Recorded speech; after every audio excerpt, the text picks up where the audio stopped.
طب انا كنت بنام نوم عميق. احنا هنعمل نوم ان انا جربت النوم العميق لمده 3 شهور وده اللي حصل. قمت مجمع الفوتج ومصور كام فوتج عليها وفويس اوفر ومنزله 13 مليون مشاهده. تمام. السجاير، انا بطل سجاير. انا بقى كنت فرحان في الموضوع ده. ايوه انا نفسي احكي قصتي في تبطيل السجاير كده والناس تعرف انا عانيت ازاي. قمت انا بطلت السجاير من 6 سنين وده اللي حصل، وحكيت الرحلة. الخطوات والرحله.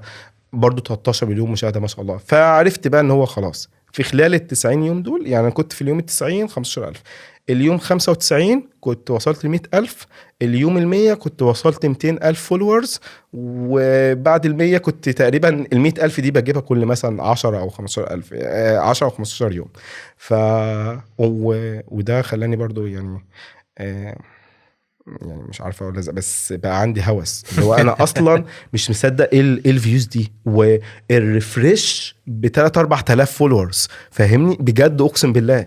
ومش مصدق يعني مش فاهم ايه اللي بيحصل. بس فعرفت ان هي دي طريقة الفيديوز ودي ان الناس عايزة تشوفها.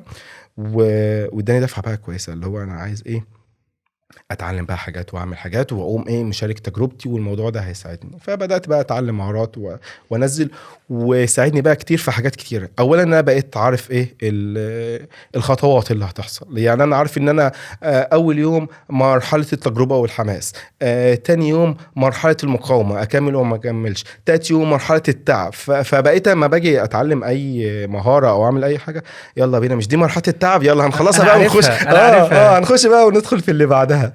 بس بدأت أعمل محتوى والحمد لله اتنشرت ودلوقتي مشهور قوي فكرة جربت كذا وده اللي وده اللي حصل. حصل. الجملة دي اه بقت ايه بقى البراندنج بتاعي. بالظبط. بس